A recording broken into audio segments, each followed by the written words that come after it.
میرے ساتھ دیکھیے خداوند کے زندہ کلام مقدس میں سے دو حوالہ جات دیکھیں گے۔ پہلا رسولوں کے اعمال کی کتاب، اس کا دوسرا باب، اس کی 37ویں آیت۔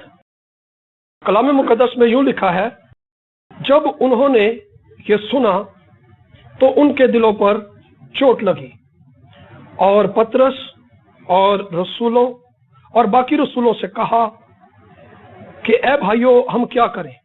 پترس نے ان سے کہا توبہ کرو اور تم میں سے ہر ایک اپنے گناہوں کی معافی کے لیے یسوع مسیح کے نام پر بپتسمہ لے، تو تم روح القدس انعام میں پاؤ گے، اس لیے کہ یہ وعدہ تم اور تمہاری اولاد اور ان سب دور کے لوگوں سے بھی ہے جن کو خداوند ہمارا خدا اپنے پاس بلائے گا۔ آمین۔ اس کے ساتھ دیکھیے گا یوحنا کا انجیلی بیان، اس کا 16واں باب، اس کی 7ویں 8ویں اور 9ویں آیت۔ کلام میں لکھا ہے، لیکن میں تم سے سچ کہتا ہوں کہ میرا جانا تمہارے لیے فائدہ مند ہے، کیونکہ اگر میں نہ جاؤں تو وہ مددگار تمہارے پاس نہ آئے گا، لیکن اگر جاؤں گا تو اسے تمہارے پاس بھیج دوں گا، اور وہ آ کر دنیا کو گناہ اور راست بازی اور عدالت کے بارے میں قصوروار ٹھہرائے گا۔ آمین۔ یہ دو حوالہ جات ابھی ہم نے خدا کے کلام میں سے تلاوت کی ہے۔ پہلا حوالہ ہم نے دیکھا رسولوں کے اعمال کی کتاب، عید پینتیکوسٹ کے روز جب پترس نے کلام کیا پاک روح کے نازل ہونے کے بعد، تو ایک لمبا واعظ ہے پترس کا، اور جب اس کلام کو لوگوں نے سنا تو ہم نے پڑھا جب انہوں نے یہ سنا، کیا سنا؟ وہ کلام جو پترس نے کیا تھا۔ جب وہ کلام انہوں نے سنا تو لکھا ہے ان کے دلوں پر چوٹ لگی، اور باقی رسولوں سے کہا اے بھائیو ہم کیا کریں؟ تو پترس نے ان کو بتایا کہ تم توبہ کرو، تم خداوند یسوع مسیح کے نام پر بپتسمہ لو تو تم روح القدس انعام میں پاؤ گے۔ یہ وعدہ تم سے، تمہاری اولاد سے اور ان سب دور کے لوگوں سے ہے جن کو خداوند ہمارا خدا اپنے پاس بلائے گا۔ اور دوسرا حوالہ ہم نے دیکھا یوحنا کے انجیلی بیان میں، جہاں خداوند یسوع مسیح خود شاگردوں سے جدا ہونے سے پہلے یہ فرما رہے ہیں کہ میرا جانا تمہارے لیے فائدہ مند ہے، میرا جانا تمہارے لیے فائدہ مند ہے، اگر میں جاؤں گا تو اس مددگار کو تمہارے لیے بھیج دوں گا، اور جب وہ مددگار آئے گا تو وہ دنیا کو گناہ، راست بازی اور عدالت کے بارے میں قصوروار ٹھہرائے گا۔ یہ دو حوالہ جات ابھی ہم اسی کے اوپر غور کرنے والے ہیں۔ یہاں پر ہم دیکھتے ہیں پترس جن لوگوں سے مخاطب ہے ان کے تعلق سے دوسرے باب کی 5ویں آیت کے اندر لکھا ہے، اور ہر قوم میں سے جو آسمان کے تلے ہے خدا ترس یہودی یروشلم میں رہتے تھے۔ پترس جن لوگوں سے مخاطب ہے وہ یہودی لوگ ہیں۔ آج میں اور آپ سب مسیحی ہیں، مسیح پر ایمان رکھتے ہیں، لیکن پترس نے جن لوگوں سے کلام کیا وہ کون تھے؟ یہودی لوگ تھے۔ اور یہ یہودی دو طرح کے تھے، ایک وہ یہودی جو یروشلم میں پرماننٹ رہتے تھے، جو پرماننٹ یروشلم میں رہتے تھے، اور دوسرے وہ جو دوسرے ملکوں سے آئے تھے دو عیدیں منانے کے لیے، پہلی فسح کی عید اور دوسری عید پینتیکوسٹ، دو عیدوں کو منانے کے لیے یہ یہودی یروشلم میں آئے تھے۔ اور یہ یہودی جو یہاں پر موجود ہیں، اس سے پہلے کہ عید پینتیکوسٹ کا دن آتا، ان یہودیوں نے، ان لوگوں نے جن کو پترس نے کلام سنایا، جن کو پترس نے، ان لوگوں نے خود اپنی آنکھوں سے وہ واقعہ جو 49 دن پہلے ہوا تھا، 49 ڈیز پہلے ہوا تھا، اس کو انہوں نے دیکھا تھا کہ کس طرح سے خداوند یسوع مسیح کو مصلوب کیا گیا، اس کے اوپر الزام لگا کر اس کو صلیب چڑھایا گیا، مسیح نے کس طرح صلیب کے اوپر اپنی جان دی۔ انہوں نے یہ سب واقعہ اپنی آنکھوں سے ہوتا دیکھا۔ ان لوگوں نے جو اب پترس کے کلام کو سن کر توبہ کر رہے ہیں، جن کے دلوں پر چوٹ لگی ہے، ان لوگوں نے یسوع مسیح کو مصلوب ہوتے دیکھا، اور اس سے پیشتر کہ یسوع مصلوب ہوتا، انہوں نے یسوع کے مصلوب ہونے سے پہلے لازر کا جو واقعہ ہے مردوں میں سے جی اٹھنے کا، ان کو اس واقعے کے تعلق سے بھی پتہ تھا، کیونکہ لازر کے واقعہ سے جتنے فریسی تھے، جتنے صدوقی تھے، وہ سب پریشان ہو گئے اور آپس میں کہنے لگے تم سے کچھ بن نہیں پڑتا، سارا جہان اس کا پیرو ہو چلا ہے۔ کیونکہ لازر کے واقعہ سے بتھیرے لوگ مسیح پر ایمان لے آئے، لیکن جب مسیح مردوں میں سے جی اٹھا تو اماوس کی راہ پر 2 شاگردوں کے ساتھ مسیح جی اٹھنے کے بعد ہو لیا، اور مسیح جب وہ آپس میں بات کر رہے تھے تو مسیح نے ان سے پوچھا کہ تم آپس میں کیا بات کرتے ہو؟ تو ایک شاگرد جس نے یہ جواب دیا، کیا تو اکیلا مسافر ہے یروشلم میں جو ان دنوں یروشلم میں ہوا اس سے نا واقف ہے؟ مطلب یہ ہے کہ جتنے مسافر یروشلم میں تھے وہ سب اس واقعہ سے واقف تھے کہ یسوع مصلوب ہوا ہے، یسوع کو صلیب دی گئی ہے، یسوع کو صلیب پر مارا گیا ہے، یسوع نے صلیب کے اوپر جو کچھ کیا انہوں نے اپنی آنکھوں سے دیکھا، انہوں نے اپنی آنکھوں سے سنا، انہوں نے یسوع کو تعلیم دیتے بھی سنا، انہوں نے یسوع کو معجزات کرتے بھی سنا، انہوں نے رسولوں کو معجزات کرتے دیکھا۔ ان لوگوں نے جنہوں نے عید پینتیکوسٹ کے روز توبہ کی، ان لوگوں نے رسولوں کی بھی منادی سنی جن کے لیے یسوع نے کہا تم چلتے چلتے منادی کرنا، انہوں نے رسولوں کی منادی پہلے بھی سن رکھی تھی۔ یہ کلام کو سننے والے لوگ تھے، اور اتنا کلام انہوں نے سنا لیکن توبہ نہ کی۔ لیکن آج ایسا کیا ہوا کہ ان کے دلوں پر چوٹ لگی، ان کے دلوں پر چوٹ لگی۔ جب چوٹ لگتی ہے نا تو درد ہوتا ہے، درد ہوتا ہے کہ نہیں ہوتا؟ بارہا کئی ایسی چوٹیں بھی ہوتے ہیں جس میں بہت نقصان ہوتا ہے، خون بہنا شروع ہو جاتا ہے، جان تک جانے کی نوبت آ جاتی ہے، انسان آخری سٹیج پر آ جاتا ہے، موت کے قریب وہ پہنچ جاتا ہے جب چوٹ لگتی ہے۔ آج جب انہوں نے پطرس کا کلام سنا تو ان کے دلوں پر چوٹ لگی۔ یہ سخت دل لوگ تھے، انہوں نے اپنے دلوں کو سخت کیا ہوا تھا۔ مسیح کے کلام کو سن کر انہوں نے توبہ نہ کی، رسولوں کے کلام کو سن کر انہوں نے توبہ نہ کی، لیکن آج ان کے دلوں کے اوپر چوٹ لگی۔ یہ چوٹ پاک روح کے بغیر ان کے دلوں پر کبھی نہ لگ سکتی تھی۔ دوسرا حوالہ جو ہم نے دیکھا اس میں خدا نے یسوع مسیح نے خود فرمایا کہ میرا جانا تمہارے لیے فائدہ مند ہے۔ میں اور آپ ہمیشہ یہی چاہتے ہیں یسوع تو ساڈے کول رہ، شاگرد بھی یہی چاہتے تھے نا کہ نہیں نہیں یسوع تو ہمیں چھوڑ کر نہ جانا۔ وہ غمزدہ ہو گئے جب یسوع ایسی باتیں کر رہا تھا، لیکن یسوع نے کہا میرا جانا تمہارے لیے فائدہ مند ہے، اگر میں جاؤں گا تو اس مددگار کو بھیج دوں گا، اور جب وہ مددگار آئے گا تو وہ کیا کرے گا؟ وہ دنیا کو گناہ، راست بازی اور عدالت کے بارے میں قصوروار ٹھہرائے گا۔ اور یوحنا کے انجیلی بیان کے اندر لکھا ہے کہ روح القدس اب تک نازل نہ ہوا تھا جس کی بابت خدا یسوع مسیح رسولوں سے بات کر رہے تھے۔ یوحنا کے انجیل 8ویں باب کے اندر یہ لکھا ہے کہ پاک روح اب تک نازل نہ ہوا تھا، پاک روح نازل ہوتا تھا نبیوں کے اوپر، ممسوح لوگوں کے اوپر، بادشاہوں کے اوپر، کاہنوں کے اوپر آتا تھا خدا کا روح، لیکن وہ آتا تھا اور ان کو خدا کی راہوں کی بابت بتاتا تھا، لیکن وہ اسٹے نہیں کرتا تھا۔ لیکن پاک روح کا یہ نزول جس کی بابت ہم پڑھتے ہیں پرانے عہد نامہ کے اندر، مسیح سے پہلے اور مسیح کے آسمان پر جانے تک کبھی اس طرح سے نازل نہ ہوا تھا کہ وہ آ کر دلوں پر چوٹ کرے۔ نبیوں نے بھی کلام سنایا لیکن ان کے کلام نے دلوں پر اس طرح سے چوٹ نہ کی۔ کلام میں لکھا ہے کہ خدا نے حصہ بحصہ، طرح و طرح نبیوں کی معرفت کلام کیا۔ نبی بھی جب کلام سناتے تھے تو کتنے لوگوں نے توبہ کی ہوگی؟ بہت تھوڑے لوگوں نے توبہ کی، ان کے دلوں پر چوٹ نہیں لگتی تھی کیونکہ روح نازل نہ ہوا تھا۔ یہ روح اگر نازل نہ ہوتا تو میں اور آپ کبھی بھی اس کام کو جو یسوع نے صلیب کے اوپر کیا کبھی پہچان نہ سکتے تھے۔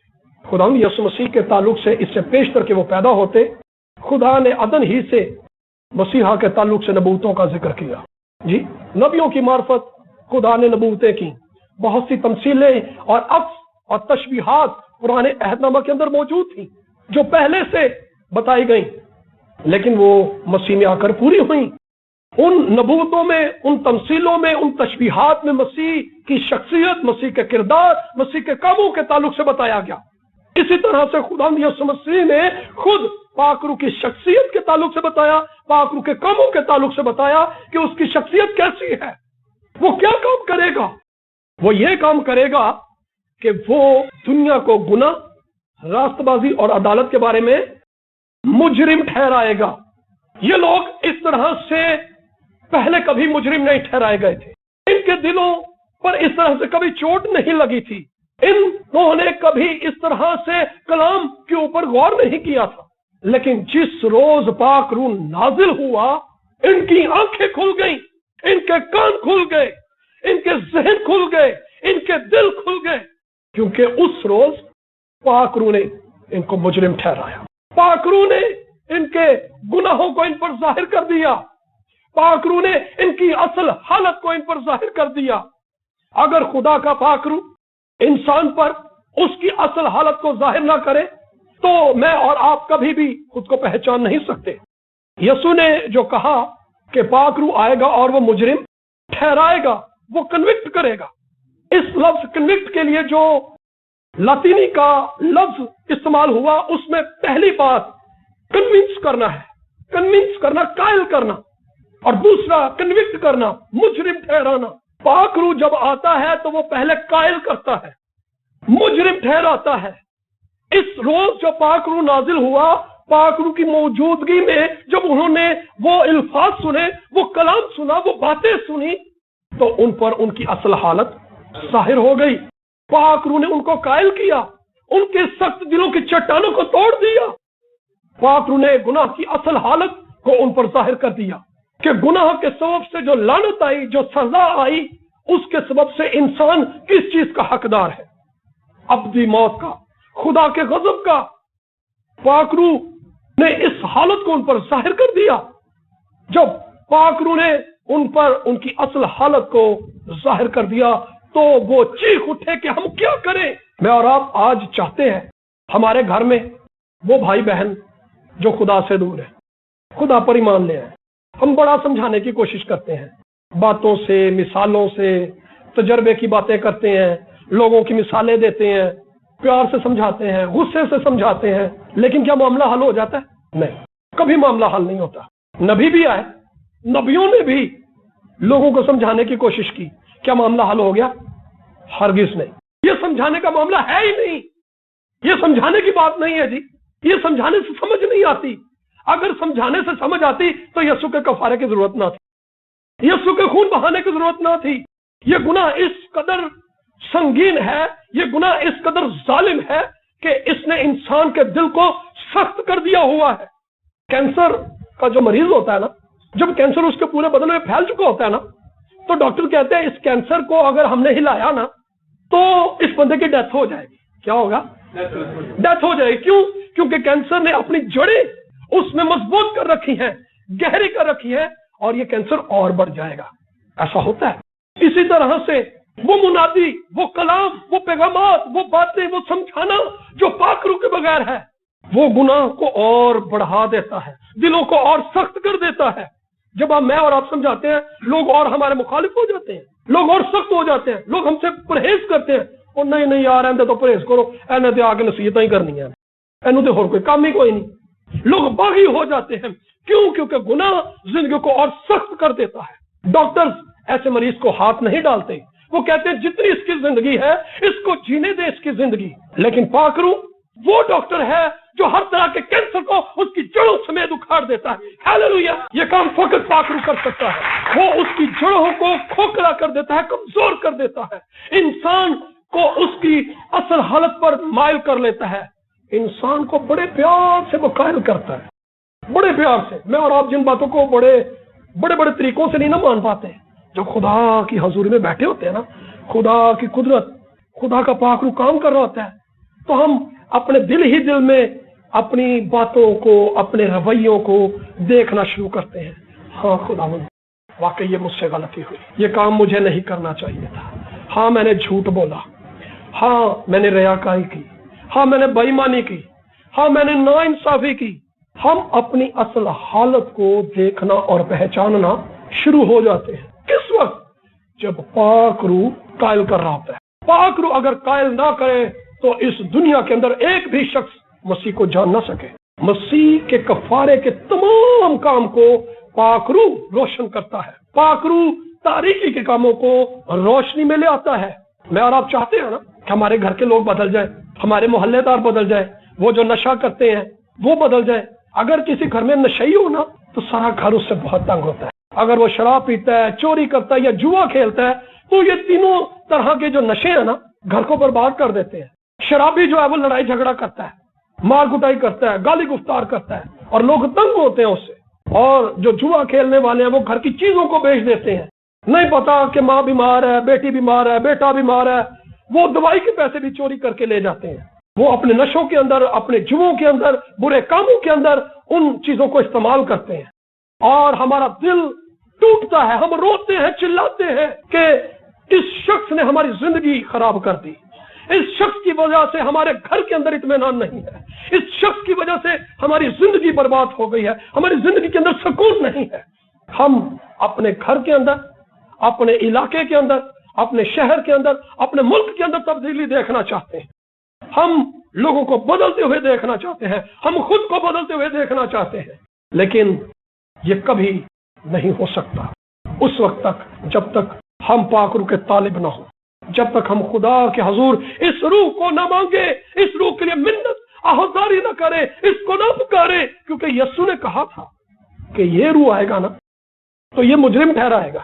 آپ مجھے میری اصل حالت دکھانے کی کوشش کریں گے تو میں چڑ جاؤں گا، میں آپ کو دکھاؤں گا آپ بھی چڑ جائیں گے، لیکن جب پاک روح اصل حالت، اصل آئینہ دکھاتا ہے نا تو انسان شرمندہ ہو، ندامت ہوتی ہے، شرمندگی ہوتی ہے، انسان جھک جاتا ہے اور آنکھ اٹھانے کے لائق اس کے اندر جرت نہیں ہوتی کہ وہ آسمان کی طرف آنکھ اٹھا لے، اور وہ اس فریسی کی طرح کہتا ہے میں آسمان کا گناہگار ہوں، اس لائق نہیں کہ تیرے حضور میں آؤں۔ وہ انسان، اس کا دل ٹوٹ جاتا، وہ آہوزاری کرتا ہے، لیکن یہی کلام، یہی منادی، یہی سمجھانا جب پاک روح کے بغیر ہوتا ہے تو لوگ ہمارے پاس نہیں آتے، لڑائیاں جدائیاں ہو تو پھر کے اور بڑھ جاتے ہیں، لوگ بڑھنے کی بجائے کم ہونا شروع ہو جاتے ہیں۔ جتنی منادی پاک روح کے بغیر کی جاتی ہے وہ سب زندگیوں کو موت دیتی ہے، زندگی نہیں دیتی۔ لوگ آتے ہیں، کلام سنتے ہیں اور چلے جاتے ہیں، جیسے آتے ہیں ویسے ہی چلے جاتے ہیں۔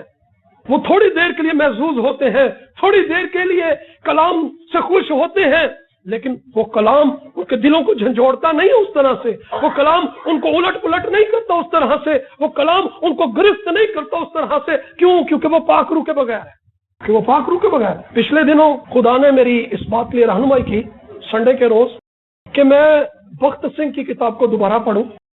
کچھ باتیں تھیں جن کے لیے خدا نے مجھے اس کی کتاب پڑھنے کو کہا، تو جو باتیں خدا نے مجھے بتائیں آپ بلیو کریں ایز اٹ از، وہ باتیں اسی کتاب کے اندر خدا نے اپنے خادم کو، اور وہ رائٹر جس نے وہ کتاب لکھی بخت سنگھ کی زندگی کے تعلق سے، اس کی پیدائش سے اس کی موت تک، اس کی تمام زندگی کے حالات و واقعات اس کتاب کے اندر مندرج تھے۔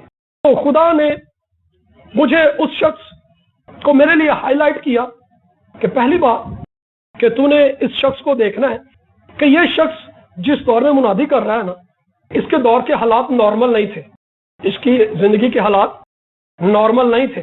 اس ٹائم سیکنڈ ورلڈ وار، دوسری جنگ عظیم شروع ہو چکی ہوئی تھی، دوسری جنگ عظیم شروع ہو چکی تھی 1939 کے اندر، اور یہ 1945 کے اندر تک یہ سارا معاملہ چلتا رہا، اور اس وقت برطانوی حکومت کے خلاف ہندوستان کے اندر بغاوتیں عروج کے اوپر تھیں، لوگ باغی تھے، وہ چاہتے تھے کہ برطانوی حکومت ہندوستان کو چھوڑے اور چلی جائے اور ہمیں آزاد کر دے، ہم اپنی آزادی سے اس ملک کے اندر رہیں۔ اس ملک کے دو حصے ہوئے، انڈیا اور پاکستان، اور اس وقت بغاوتیں بہت زیادہ تھیں، مار کٹائی ایسے تھی جیسے گاجر مولی کو کاٹا جا رہا تھا، لیکن یہ شخص، اس کی توجہ، اس کا فوکس، اس کا دھیان، اس کے اندر جذبہ، اس کی فکر صرف یہ تھی کہ لوگ مسیح کو جان لیں۔ یہ رات کے پہروں میں اٹھتا اور آنسو بہاتا، ساری رات دعائیں کرتا، یہ روزے رکھتا، یہ مدراس میں گیا تو اس کے جانے سے وہاں پر آگ لگ گئی۔ اس کی کتاب کے اندر لکھا ہے کہ پاک روح نے لوگوں کے دلوں کو توڑ دیا، پاک روح کی قیادت سے لوگ رونے لگے، چیخو پکار کرنے لگے۔ یہ مدراس میں گیا، یہ آگرہ میں گیا، یہ کیرلا میں گیا، یہ کراچی میں گیا، یہ جہاں گیا، پاک روح نے دلوں کو توڑ دیا۔ کیوں؟ کیونکہ یہ شخص اس بات کا متلاشی تھا کہ مجھے فقط اس بات کی منادی کرنی ہے کہ یسوع مسیح واحد وسیلہ اور واحد نجات ہے۔ اس وقت میں مہاتما گاندھی کو نہ صرف ایک دنیاوی لیڈر مانا جاتا تھا بلکہ ایک روحانی لیڈر بھی مانا جاتا تھا، اور بہت سے مسیحی اس وقت میں مہاتما گاندھی اس سے بہت سے متاثر تھے۔ لیکن اس کی کتاب کے اندر لکھا کہ ایسے آڑے وقت میں خدا نے اس شخص کو کھڑا کیا کہ یہ حکومتوں کو نہ دیکھے، یہ حالات کو نہ دیکھے، یہ فقط خدا کے بیٹے یسوع کو دیکھے۔ ہمیں حالات سے آگاہی ہونی چاہیے، حالات کیسے ہیں، لیکن ہمیں ایک ایک بات کی ایکٹیویٹی کے اوپر اگر میں اور آپ اپنا وقت دے رہے ہیں تو ہم خدا کا وقت چوری کر رہے ہیں۔ لیکن اس شخص نے اس بات کو خدا نے میرے لیے ہائی لائٹ کیا کہ اس شخص نے اپنا وقت مجھے دیا۔ دوسری بات، ایک خادم کا دل اس کے لوگوں کے لیے کیسا ہونا چاہیے؟ ایک خادم کا دل لوگوں کے لیے کیسا ہونا چاہیے؟ اگر کسی خادم کا دل اس کے لوگوں کو دیکھ کر پھٹتا نہیں اور وہ آرام کی نیند سوتا ہے اور وہ علیحدگی چاہتا ہے اپنے آرام کے لیے، وہ آسائش کا طالب ہے، تو وہ خادم گمراہ ہے۔ لیکن اس خادم کا دل رات کے پہروں میں خدا کے حضور میں آنسو بہاتا، خدا کے لوگوں کے۔ یرمیا کہتا ہے کاش میری آنکھیں آنسوؤں کا چشمہ ہوتی تاکہ میں اپنی بنت قوم کے لیے شب و روز آنسو بہاتا۔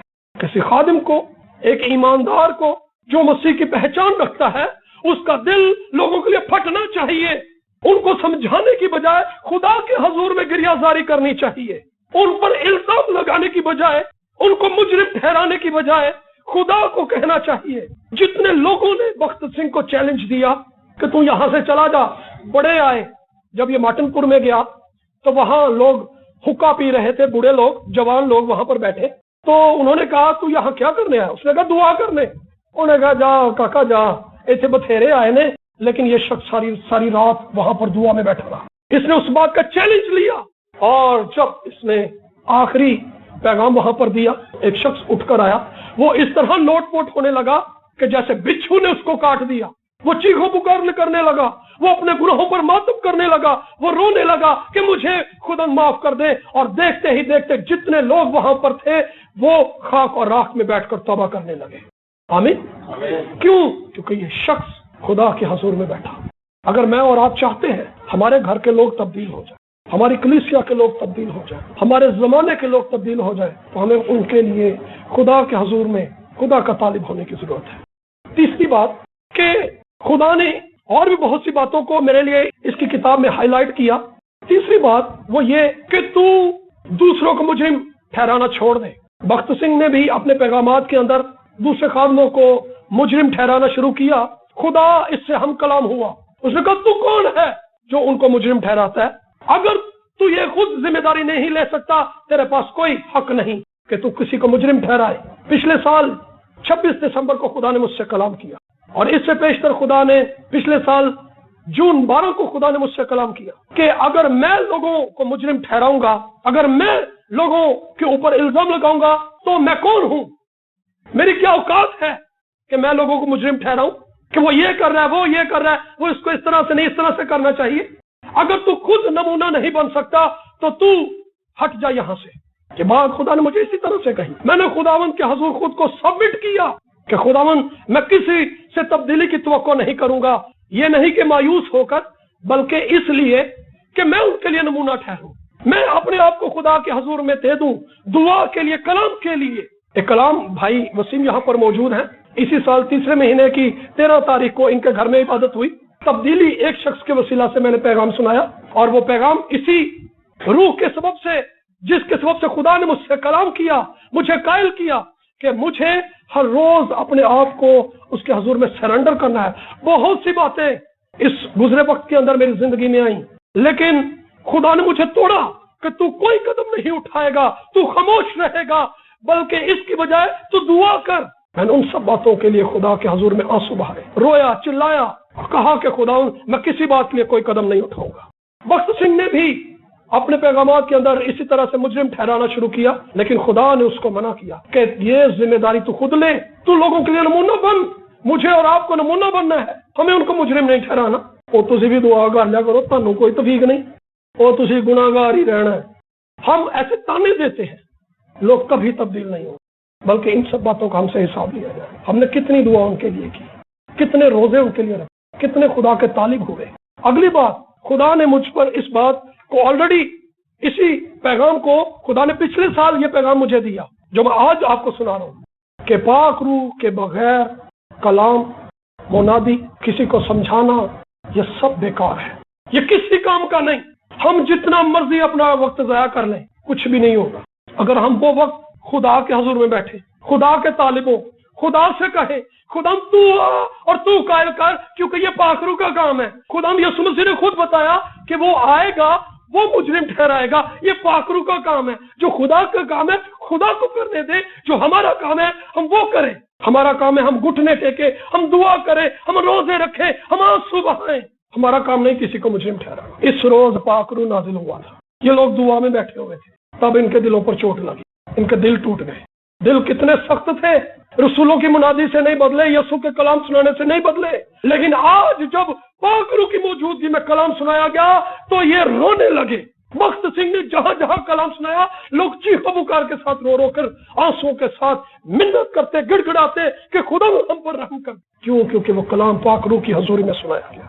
پاک روح کے بغیر تبدیلی ناممکن ہے۔ اگر میں اور آپ حقیقی تبدیلی چاہتے ہیں اپنی زندگیوں کے اندر، اپنے گھرانوں کے اندر، اپنی کلیسیاؤں کے اندر، تو پاک روح کے طالب ہو، پاک روح کو پکارے، پاک روح کے حضور خدا سے دعا کرے کہ وہ پاک روح کی نعمتوں کو ظاہر کرے، پاک روح کے کاموں کو ظاہر کرے۔ اگر کسی کلیسیا کے اندر پاک روح کی نعمتیں کام نہیں کر رہی، پاک روح کام نہیں کر رہا، دلوں کو توڑ نہیں رہا، تو وہ لوگ مردہ اور وہ مردہ ہی رہیں، جیسے آتے ویسے ہی چلے جاتے ہیں۔ وقت ہے کہ میں اور آپ اگر حقیقی تبدیلی چاہتے ہیں تو سب باتوں کو ایک طرف کر دیں اور خدا کے طالب ہوں، پاک روح کے طالب ہوں کہ خدا تو آ، مجھے بدل، میرے گھرانے کو بدل، میری کلیسیا کو بدل، میرے محلے داروں کو بدل، میرے رشتہ داروں کو بدل، حکومتوں کو بدل۔ تبدیلی حکومتوں سے نہیں بلکہ کلیسیا سے آتی ہے۔ آپ کلیسیاؤں کی تاریخ دیکھیں، انسانی تاریخ دیکھیں، جب بھی تبدیلیاں آئیں کلیسیا میں سے، ایمانداروں میں سے، حکومتوں سے نہیں۔ ہم حکومتوں کے تابع ہمیں رہنا ضرور ہے، ہمیں حکومتوں میں کیا ہو رہا ہے اس سے کچھ نہ کچھ آگاہی ہونی چاہیے۔ اگر کوئی شخص بڑی تعلیم دیتا ہے نبوتوں کے تعلق سے، آئندہ وقت کے تعلق سے، اسرائیل کے تعلق سے، تو لازم ہے کہ وہ موجودہ وقت پر دھیان رکھے۔ لیکن باقی ایمانداروں کو میں یہی کہوں گا کہ وہ فقط ضرورت کے تحت جتنی ضرورت ہے دعا کے لیے بس ایک ایک ایکٹیویٹی کے اوپر وقت نہ دیں، بلکہ وہ وقت ہمیں خدا کی حضور دینے کی ضرورت ہے، خدا کے طالب ہونے کی ضرورت ہے، تاکہ دلوں کے اوپر چوٹ لگے۔ جب تک پاک روح چوٹ نہیں کرے گا نا، دل نہیں ٹوٹیں گے، زندگیاں نہیں بدلیں گی۔ میں اور آپ جو مرضی کر لیں کچھ بھی نہیں ہو سکتا۔ نا امیدی ہی نا امیدی ہے اس کے بغیر، مایوسی ہی مایوسی ہے اس کے بغیر۔ لیکن میرے لیے اور آپ کے لیے زندہ امید یہ ہے کہ اس نے وعدہ کیا تھا کہ یہ وعدہ تمہاری اولاد اور ان سب دور کے لوگوں سے ہے جن کو خدا ہمارا خدا اپنے پاس بلائے گا۔ مجھے اور آپ کو امید دی گئی ہے، ہم سے وعدہ کیا گیا ہے کہ پاک روح میری اور آپ کی مدد کے لیے بھیجا جائے۔ یہی جگہ جہاں پر آج میں کھڑا ہوں، سن 1996 میں اسی جگہ پر مجھے پاک روح کی حضوری کا تجربہ ہوا۔ میں نہیں جانتا تھا کہ پاک روح کون ہے، کیا ہے۔ یہاں پر خدا کے خادم پاسٹر ولیم کرائسٹ گل اور اس جگہ پر بڑی عبادت تھی اور بڑے لوگ یہاں پر جمع تھے اور وہ گیت گا رہے تھے، سب مگن تھے، سب اپنا دھیان خداوند کی طرف لگائے ہوئے تھے۔ لیکن جب میں یہاں پر آیا تو مجھے احساس ہوا کہ یہ کون سی چیز ہے جس نے مجھے لپیٹ لیا ہے، یہ کیا ہے۔ مجھے زندگی میں اس سے پہلے کبھی اس کا احساس نہیں ہوا، لیکن وہ خدا کی حضوری، خدا کا روح جب پاک روح آتا ہے تو زندگیوں کو، حالات کو بدل دیتا ہے۔ ہمیں اگر دوسروں کو سمجھانا ہے تو پاک روح کے طالب ہوں، اگر منادی کرنی ہے پاک روح کے طالب ہونا ہے۔ آج آپ دیکھیں لوگ پاک روح کی مخالفت کرتے ہیں، جتنے لوگ پاک روح کی مخالفت کرتے ہیں آپ ان کی خدمت کو دیکھیں، آپ ان کی کلیسیاں کو دیکھیں، ڈیڈ کلیسیاں ہیں، مردہ کلیسیاں ہیں، وہ ان کے اندر زندگی نہیں، ان کے اندر جان نہیں۔ وہ نام منہ سے تو پاک روح کا اقرار کرتے ہیں لیکن اپنے آپ کو پاک روح کے لیے کھولتے نہیں، پاک روح کی نعمتوں کی مخالفت کرتے ہیں۔ یہاں تو میں کہتا ہوں غیر زبانوں کی بڑی مخالفت کی گئی، تو پاک روح کی باقی نعمتوں کے لیے کیسے خدا پاکستان کی کلیسیا کو باقی نعمتیں اور برکتیں دے گا؟ لکھا ہے کہ غیر زبان جو ہے یہ وہ نعمت ہے، یہ وہ برکت ہے جس سے انسان خدا سے باتیں کرتا ہے اور اس کی روح کو پتہ بھی نہیں ہوتا۔ کرنتھیوں کے خط میں لکھا ہے کہ انسان بھید کی باتیں کہہ رہا ہوتا ہے غیر زبان کے وسیلہ سے، اور لکھا ہے اس سے اس شخص کی ترقی ہوتی ہے۔ یونگے چو کے تعلق سے میں نے پڑھا، دیکھا، سنا کہ اس کی بیوی یہ کہتی ہے ساری ساری رات غیر زبانیں بولتا تھا، یہ سوتے میں بھی غیر زبانیں بولتا تھا۔ کیوں؟ کیونکہ غیر زبانیں بولنے سے انسان کی شخصی ترقی ہوتی ہے۔ کرنتھیوں کے خط اس کے 14ویں باب کی پہلی آیت کے اندر یہ لکھا ہے، پولس کہتا ہے میں یہ چاہتا ہوں کہ تم نعمتوں کے طالب ہو، خصوصاً اس کے کہ نبوت کرو۔ جو بیگانہ زبان میں باتیں کرتا ہے وہ آدمیوں سے نہیں بلکہ خدا سے باتیں کرتا ہے۔ تو بہت سے خادم جو غیر زبانیں بولتے تھے ان کی اپنی ترقی ہوتی تھی۔ تو ہمیں کیا غیر زبانیں نہیں بولنی چاہیے؟ غیر زبان میں دعا نہیں کرنی چاہیے۔ اگر پاک روح کا یہ کام ہے، پاک روح کی یہ برکت ہے، تو ہمیں اس کو بھی مس نہیں کرنا چاہیے۔ کیوں ہم اپنی ترقی کی راہ میں خود ہی رکاوٹ بن جائیں؟ ہمیں پاک روح کا طالب ہونا ضرور ہے۔ اگر میں اور آپ حقیقی تبدیلی چاہتے ہیں، ہماری ضرورتیں خدا جانتا ہے، ہم کن حالات کے اندر سے گزر رہے ہیں، کون سی بات ہے جو خدا کو نہیں پتا؟ کوئی ہے ایسی بات جس سے خدا واقف نہیں؟ ہمارے خیالات، ہمارے خدشات، ہمارے جذبات، ہماری تکلیفیں، ہماری مصیبتیں، ہمارا دکھ، ہماری پریشانی، ہماری بیماری، ہماری لاچاری، کس بات سے خدا واقف نہیں ہے؟ کس بات سے خدا واقف نہیں ہے؟ ایک ایک بات سے خدا واقف، لیکن ہمیں پاک روح کے طالب ہونے کی ضرورت ہے۔ جب میں اور آپ خدا کے پاک روح کے طالب ہوں گے تو خدا پاک روح کے وسیلہ سے ہمیں ہمارے حالات کو، زندگیوں کو بدل دے گا، دلوں پر چوٹ کرے گا، اور ہم حقیقی تبدیلی کو آتا دیکھیں گے۔ آمین۔ آئیے اپنے سروں کو جھکائیں اور دعا مانگیں، اور پادری صاحب سے گزارش کروں گا وہ ہمارے لیے دعا میں رہنمائی کریں۔